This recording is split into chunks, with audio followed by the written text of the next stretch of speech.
ஞானேஸ்வரியில் அத்தியாயம் 17 ஸ்லோகம் 26 தொடர்ச்சி.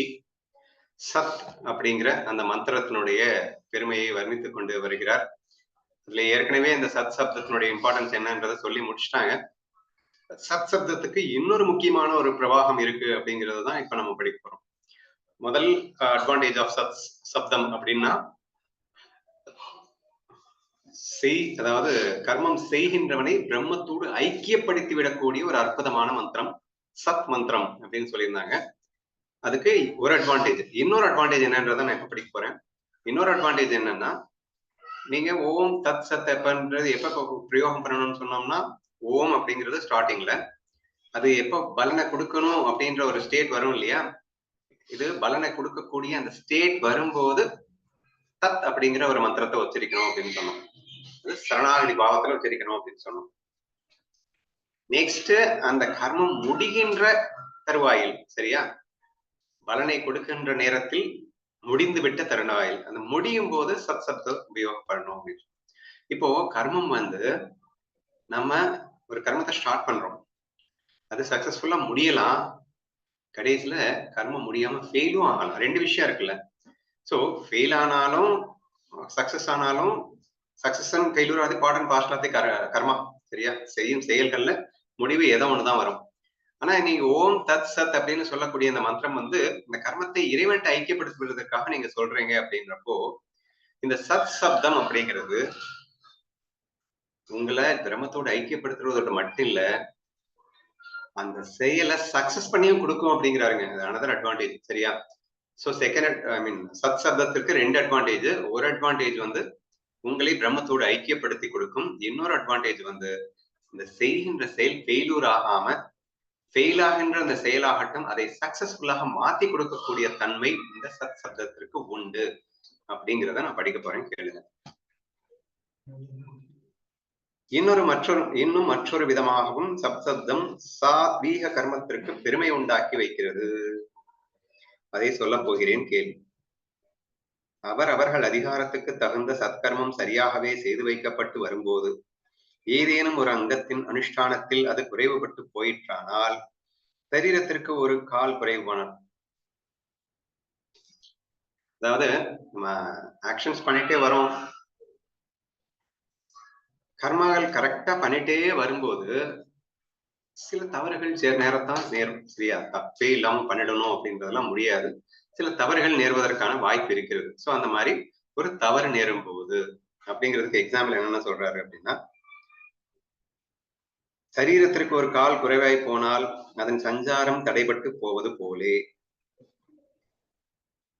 நம்ம ரெண்டு கால் இருக்கும்போது நல்லாதான் போயிட்டு இருப்போம், திடீர்னு ஒரு கால் நமக்கு இல்லாம போயிடுச்சு அப்படின்னா நம்ம போறது சிரமப்படும். இந்த மாதிரி கர்மத்துக்கு ப்ராப்பரா போயிட்டு இருக்கும் போதே திடீர்னு ஏதாவது ஒரு தடை ஏற்பட்டு அந்த போற வேகம் குறையலாம் அல்லது போறதுல தடை ஏற்படலாம். இது ஒரு எக்ஸாம்பிள். ஒரு ரத்தினத்திற்கு ஒரு அவயவம் குறைவாய் போனால் அது ஒரு ரதத்திற்கு அவயவம் குறைவாய் போனால் அது நின்று போவது போல. ஒரு ரதம் போய்கிட்டே இருக்கு, ஏதாவது ஒரு பார்ட்ஸ், ஒரு ஸ்பேர் பார்ட் டேமேஜ் ஆயிடுச்சு அப்படின்னு சொன்னா ஆட்டோமேட்டிக்கா ரதம் நின்றுடும் இல்லையா. அப்போ நீங்க ஓம்காரத்தோட தத்காரத்தோட கர்மம் பண்ண ஆரம்பிக்கிறீங்க, but due to some reasons கண்டிப்பாக அந்த கர்மா முழுமை வராமல் தடைபடக்கூடிய ஒரு வாய்ப்புகள் நிறைய இடங்கள்ல நடக்கிறதுக்கு சான்சஸ் இருக்கு. அங்கத்தில் குறைவுபட்டு போன சத்கர்மம் அசத்தாய் போய் விடுகிறது. அந்த மாதிரி ஆட்டோமேட்டிக்காவே கர்மம் முழுமை அடையல அப்படின்னா சத்கர்மம் என்ன சொல்றது, அது அசத்துல ஆயிடுது. அதான் முடியவே இல்லை, கர்மம் பண்ணோம், அந்த கர்மம் சக்சஸ்ஃபுல்லா முடியவே இல்லை, அப்ப அந்த கர்மம் அசத் கர்மம் ஆகிவிடுகிறது அப்படிங்கிறார். அப்போது அந்த சத் சப்தம் முன் உச்சரிக்கப்பட்டவையாயிருக்கும் ஓம்கார தற்காரங்களின் உதவியை கொண்டு அப்படி ஸ்வரூப ஹானியடைந்த சத்கர்மத்துக்கு திரும்பவும் உயிர் கொடுத்து அதை பூரணமான சத்கர்மமாக செய்து வைக்கிறது. அட்வான்டேஜ், சரியா. சோ அந்த நேரத்துல when you have a trouble, when you have ஒரு தடை, ஒரு obstacle, ஒரு குறுக்க ஏதாவது ஒண்ணு வந்துருச்சு அப்படின்னா அந்த நேரத்துல நீங்க சத் சப்தத்தை உபயோகம் பண்ணீங்க அப்படின்னு சொன்னா ஆட்டோமேட்டிக்கா அந்த தடைகள் நீங்கி அது முழுமையடைகிறது அப்படிங்கிறது தான் அனதர் அட்வான்டேஜ் அப்படின்னு சொல்லியிருக்காரு. ஏன்னா ஆல்ரெடி ஓம்கார தற்காரத்தின் மூலம் அது ஓரளவு புனிதப்பட்டு விட்டது.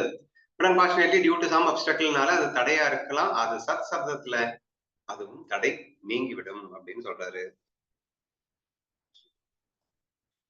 இப்படி சத்கர்மத்துக்கு ஏற்பட்ட அசத்தன்மையை முற்றிலும் நாசம் செய்து சத்கர்மத்தின் பதவியை கொடுக்கும் சாமர்த்தியம் இந்த சத்காரத்திற்கு ஏற்பட்டிருக்கிறது. அசத்துன்னா ஒரு தடையை ஏற்பட்டு அந்த கர்மம் முடியாமல் போகிருக்கின்ற அந்த ஒரு ஸ்திதியை மாற்றி அதை முழுமை பெற வைக்கும் ஒரு நன்மை இந்த சத்கர்மத்திற்கு சப்தத்திற்கு ஏற்படுகிறது அப்படிங்கிறத நீங்க புரிஞ்சுக்கணும்.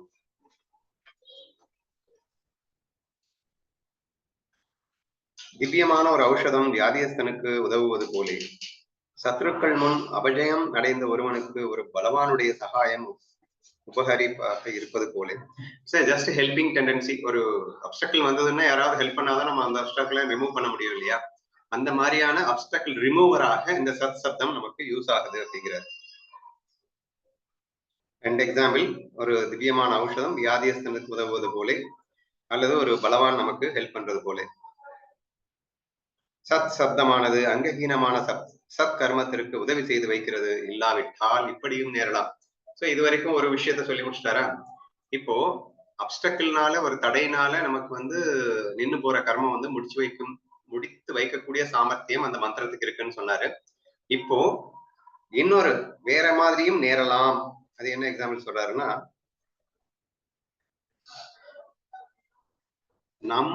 நம்முடைய வீக்னஸ்னாலேயே, என்னுடைய அஜாக்கிரதையினால, கேர்லெஸ்னஸ் சொல்லுவோம் இல்லையா?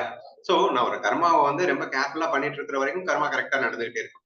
இப்போ வண்டியிலேயே போறோம், நம்ம கேர்ஃபுல்லா தான் போயிட்டே இருக்கணும். ஏதோ ஜஸ்ட் ஒரு 2 நிமிஷம் நம்ம கொஞ்சம் கேர்லெஸ்ஸா இருந்தோம்னா நமக்கு ஆக்சிடென்ட் நடக்கிறதுக்கான சான்சஸ் இருக்கு. சோ அந்த மாதிரி நம் கேர்லெஸ்னால ஏற்பட்ட ஒரு சின்ன தடையோ அல்லது ஒரு ஆக்சிடென்ட்டோ ஏதோ நடந்தா கூட அங்கே சத்கர்மம் என்று பிரயோகிக்கப்பட்டால் அந்த கர்மம் செவ்வனே நிறைவேற்றப்படும் அப்படிங்கிற விஷயத்தையும் இங்க ஷேர் பண்றாரு. சத்கர்மானுஷ்டானம் செய்து வரும்போது அனுஷ்டிக்கிறவன் எவ்விதமாகவோ ஏமாறி போனதால்னா கொஞ்சம் நம்ம மைண்ட் வேற எங்கேயோ போயிடுச்சுன்னு வச்சுக்கோங்க. அது சரியான மார்க்கத்தினின்று தவறி போய் தப்பு மார்க்கத்தில் பிரவேசித்து விடலாம். ஒரு வழியில் வழக்கமாக நடந்து கொண்டிருப்பவனுக்கு வழி தப்பி போவதுண்டல்லவா? ஒரு விஷயமாக நன்றாக அறிந்து பரீட்சிகன் என்ற பெயர் பெற்றவன் கூட ஏமாறி போவதுண்டல்லவா? இவ்வளவு பெரிய எக்ஸ்பர்ட்டா இருக்கலாம் நீ டிரைவிங்ல, பட் ஏதோ ஒரு சின்ன ஒரு கட்டத்துல உன்னுடைய மைண்ட் கொஞ்சம் ஜர்க்கானதுனால நீ மிஸ் ஆகிறதுக்கான சான்சஸ் இருக்கு அப்படிங்கிறதுக்கு அங்க பரீட்சகன் எக்ஸாம்பிள். சோ மிஸ்ஸே பண்ண மாட்டான், சம்டைம்ஸ் அவனும் தானே மிஸ் பண்றான். So due to some reasons ஒரு அஜாக்கிரதையினால மிஸ் ஆகிறதுக்கான வாய்ப்பு இருக்கு. இந்த மாதிரி ஒரு காரியத்தை செய்யும் காலத்தில் என்னென்னமோ தவறுகள் ஏற்படுவது இயற்கை தானே. ஆகவே எப்போது சத்கர்மம் ஜாக்கிரத குறைவால் சாஸ்திர மரியாதையை கடந்து போய் அதற்கு அசாது என்னும் பெயர் ஏற்பட்டு விடுமோ, ஜாக்கிரத குறைவனால அந்த கர்மம் நின்று போயிடுச்சோ, அப்போது மற்றொன்றின் காட்டிலும் ஞான பூர்த்தியால் சிறந்ததான இந்த சத் சப்தம் பிரயோகிப்பட்டால் அது அந்த கர்மத்துக்கு சாது வாய் செய்து வைக்கிறது. மற்ற இரண்டை காட்டிலும் சொல்லிட்டாருங்க. மற்ற இரண்டு யாரு? ஓம் தத்து. இந்த ரெண்டை காட்டிலும் சத் சப்தம் அதிக சக்தி வாய்ந்ததாக இருக்கிறது. ஏன்னா அந்த நேரத்துல நீ சத்துன்னு சொல்லிட்ட அப்படின்னு சொன்னா ஆட்டோமேட்டிக்கா அந்த காரியம் உனக்கு பூரணம் அடைகிறது. இரும்புக்கு ஸ்பர்ச வேதியோடு உரைதல் போலே, கழிநீருக்கு கங்கையோடு கலந்து போதல் போலே. அட்வான்டேஜ் எக்ஸாம்பிள்ஸ் பாருங்க. துப்பு பிடிச்சு போனதுன்னா என்ன அர்த்தம்? துப்பு பிடிச்சு போன இரும்பா இருந்தாலும் சரி, ஸ்பர்ஷ வேதி பட்டுடுச்சுன்னா அப்போ நீ ஃபெயிலான கர்மமாவே இருக்கட்டும், ஆனாலும் நீ சப்தத்தை உபயோகப்படுத்திட்டேன்னா அது பாஸ் ஆயிடும். நின்று போன கர்மம் நிறைவேறி விடும் அப்படிங்கிறாரு. அதுக்கு இன்னொரு எக்ஸாம்பிள், கழிநீருக்கு கங்கையோடு கலந்து போதல் போலே. எவ்வளவு மோசமா இருக்கட்டும், பட் கங்கையில கலந்துருச்சுன்னா கழிநீரும் கங்கை தான் இல்லையா? செத்து போனவனுக்கு அமிர்த விஷத்தால் நனைதல் போலே. அமிர்தத்தின் ஒரு சொட்டு பட்டாலே அவனுக்கு உசுறு வந்துடும், அவன் சாகவே மாட்டான். அமிர்த வருஷத்திலே நனைந்தால் போலே செத்து போனவன். அசாதுவான கர்மத்திற்கு இந்த சத் சப்தம் உதவி செய்து அதற்கு சாதுவை உண்டுபடி வைக்கிறது. சத் என்ற இந்த நாமம் இப்படிப்பட்ட பெருமை அடைந்ததாக இருக்கிறது அப்படின்னு சொல்லி சத்தை முடிக்கிறாரு. ஓம் தத் சத் என்ற இந்த மந்திரம் முழுமையாக எவ்வளவு மகத்துவமானது என்பதையும் ஒரு 4-5 வரியில சொல்றாரு. அதையும் படிச்சிடறேன்.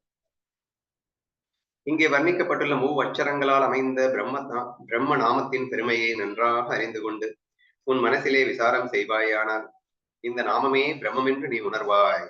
ஓம் தத் சத் அப்படிங்கிற இந்த விஷயத்த நீ பூரணமா நீ மனசுல தியானம் பண்ணிட்டே இருந்தேன்னா அந்த பிரம்மத்தினுடைய பேர் தான் இந்த ஓம் தத் சத் அப்படிங்கிறத உன்னால உணர முடியும் அப்படிங்கிறாரு. ஓம் தத் சத் என்ற இந்த நாமத்தின் உச்சாரமே அதை உச்சரிக்கிறவனை திருஷ்ய ஜாதங்கள் அனைத்தையுமே பிரகாசத்தை உண்டாக்கி வைக்கும். ஓம் தத் சத்துன்ற மந்திரத்தை வச்சு திருஷ்ய ஜாதகங்கள் அப்படின்னா கண்ணால் பார்க்கக்கூடிய விஷயங்கள் அனைத்திற்கும் பிரகாசத்தையே எது கொடுக்கிறது அப்படின்னா இந்த மந்திரமே செய்து வைக்கும் அப்படிங்கிறது. பிரம்மத்தோடு சேர்த்து வைக்கிறது, செய்து வைக்கும் பரபிரம்மத்தோடு சேர்த்து வைக்கிறது. கண்ணால் காணக்கூடிய எல்லா வஸ்துக்களும் பரபிரம்மே என்ற ஃபீல் அவனுக்கு கிடைக்கும் அர்த்தம். அப்படின்னா அவனே தான் பிரம்மம் தவிர இந்த உலகத்தில் எதுவுமே இல்லை என்ற ஆத்ம தத்துவத்தை உணர்ந்து விடுகின்றான் என்ற அர்த்தம். அவன் பிரம்மமாக மாறிவிட்டான் என்ற அர்த்தம், அல்லது ஞானியாக அவன் மாறிவிட்டான் என்ற அர்த்தம். ஜஸ்ட் இந்த சத், ஓம் தத் சத் என்ற இந்த மந்திரத்தின் வழியாக அவன் பிரம்மமாகிவிடவே மாறிவிட முடியும். இந்த நிர்விசிஷ்டமான பரபிரம்மத்தின் உண்மையான சுரூபம் எதுவோ அதை இந்த பற்றி கொண்டிருப்பது போல பெயரற்ற அந்த பரபிரம்மத்திற்கு நாமமே பற்றாகிறது. ஆக்சுவலா பரபிரம்மம் அப்படிங்கிறது நாம ரூபங்கள் அற்றது, இப்படி அப்படி என்று சொல்ல முடியாது அப்படின்னு சொல்லுவாங்க. ஆனா அப்படிப்பட்ட பரபிரம்மத்துக்கு கூட இன்னைக்கு ஒரு நாமத்தை கொடுத்துட்டோம். அதுதான் ஓம் தத் சத் அப்படிங்கிற அந்த மந்திரம். இந்த நாமத்திற்கு நாமியான பரபிரம்மத்துக்கும் பேதம் இல்லை. நாமம்னா என்ன, நாமின்னா என்ன? நாமம்னா ஸ்ரீகாந்த் அப்படிங்கிறது நாமம். நாமி அப்படின்னா இந்த உடலுக்கு அது கொடுக்கப்பட்ட பேரு தானே ஸ்ரீகாந்த். நாமின்னா இந்த உடல், நாமம்னா மந்த்ரா பேரு. பரபிரம்மம் அப்படிங்கிறது பேரும் அதுவே, பரபிரம்மமும் அதுவே. நாமமும் நாமியும் ரெண்டும் ஒன்றே அப்படின்னு புரிஞ்சுக்கிறதுக்காக சொல்லப்பட்டிருக்கு. இந்த நாமத்துக்கு நாமியான பரபிரமத்துக்கும் வேதம் இல்லை. ஆகாதத்தில் சூரியன் உதித்த பின் சூரியனை கொண்டே சூரியனை பார்ப்பது போலே இந்த நாமத்தை கொண்டே இந்த பரபிரம்மத்தை கண்டுகொள்ள வேண்டியதாக இருக்கிறது. ஆகையால் மூவட்சரங்களால் அமைந்த இது கேவல நாமமாகாமல் பிரம்மமாகவே இருக்கிறது. இந்த ஓம் தத் சத் அப்படிங்கிற மந்திரமே பிரம்மமாகவே இருக்கிறது. நாம வேற, நாமி வேற இல்லை. நாமம்தான் பிரம்மம், பிரம்மம் தான் இந்த நாமம். சோ நாமத்துக்கு அவ்வளவு மகிமை உண்டு. நாமத்தை உச்சரிச்சாலே நீங்க பிரம்மமாகி விடுவீர்கள் அப்படின்னு போற போக்குல ஒரு சூப்பர் எக்ஸாம்பிள் ஒண்ணு சொன்னாரு. என்ன சொன்னாரு? சூரிய வெளிச்சத்தை எதை கொண்டு அறிகிறாய்? சூரிய வெளிச்சத்தை வச்சுதான் அறிய முடியும் இல்லையா? இப்போ நமக்கு கண்ணில் இந்த உலகத்துல எல்லோருமே விஷயம் பாக்குறோம். இந்த எல்லா விஷயத்தையும் காட்டி கொடுப்பது எது? சூரிய வெளிச்சம்.